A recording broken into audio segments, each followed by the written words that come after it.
The International Monetary Fund is forecasting global economic growth of 3.8% in 2015, up from an estimated 3.3% in 2014.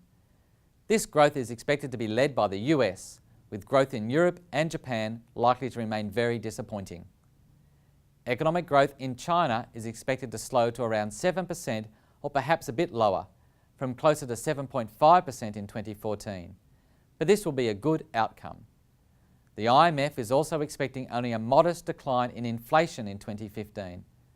But these forecasts were made before the recent sharp falls in the price of oil, which at around $55 per barrel is almost half its levels from mid-2014. This means that the shape of the world economy could be very different in 2015. Lower oil prices are a significant positive to oil importing countries that have a large consumer sector. This includes not only the US, Europe and Japan, but also countries like Australia. The lower oil price is bad news for energy exporting nations, such as those in the Middle East and Russia.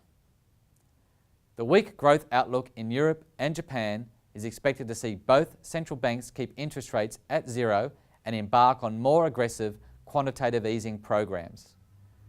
China could also ease policy further to support growth.